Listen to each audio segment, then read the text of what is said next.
Hey there, Justin here, and in this video I want to talk about the creation of assets in your business. See, what ends up happening is a lot of business owners don't understand the nature of assets correctly, all right? And they think that certain things are assets when they're not, and they never create what are the true assets, which is what really gives value to your business. So if you think about when you're selling a house, right? So what are the assets when you're selling that house? Well, you've got a few different aspects. You've got the location in itself can be an intangible asset. You've got the actual land value, the land asset, and you've got the structure, the house or the apartment or the warehouse asset. Okay, and of course, some people like to sell, let's say, a residential house furnished, all right, and they can, sometimes charge a little bit more for selling it furnished. So the furniture and the interior would be considered assets as well. Okay, and it's those assets that actually give the property the value that we're able to list it for and sell it for. Okay. And so what you want to do is you want to kind of think about your business as the same thing, because what a lot of business owners do is they think that tools are assets. Okay. And so they get really excited about using some new piece of software for marketing. If you're a coach, it's like a new kind of content library software.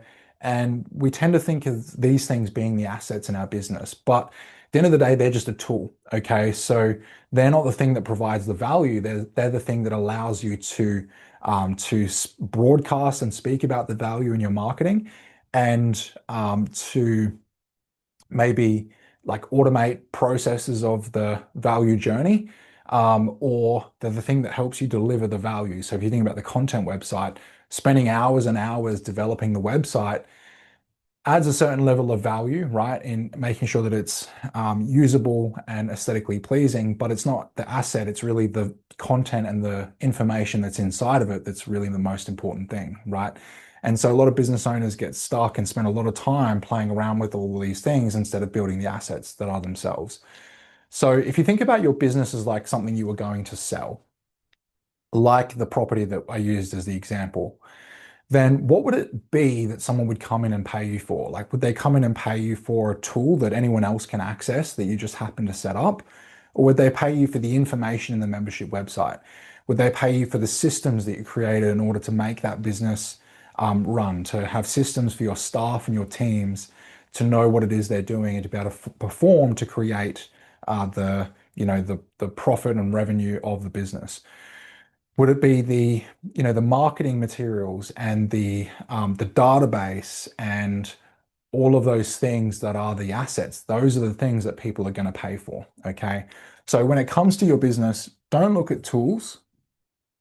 Instead, create assets.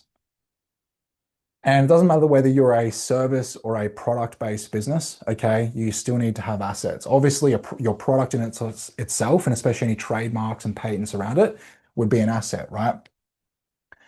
So a product would be a good example, like a physical product, okay? If you create like a book, that would be an asset.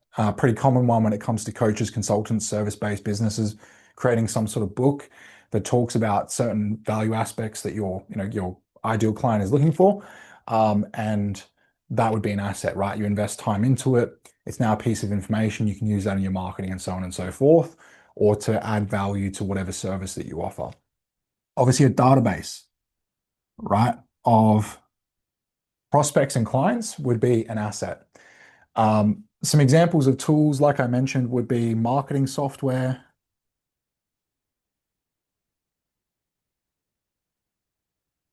any other softwares, and so on and so forth, right?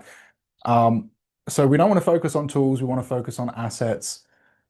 These are the things that if you could walk away, they would still be there tangible, adding value to the business and operating.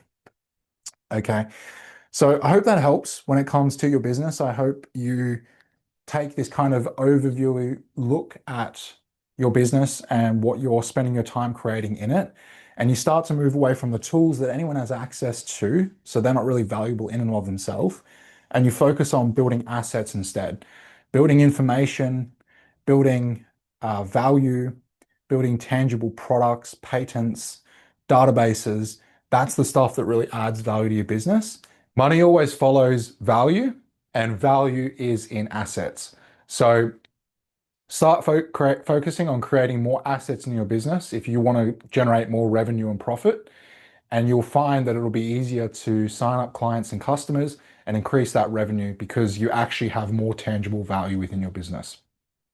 So that's it from me. Thank you so much for watching. I really appreciate it. If you found value in this, please leave a like, a comment, and as always, remember to hit the subscribe button and turn the bell on to get notified for more videos.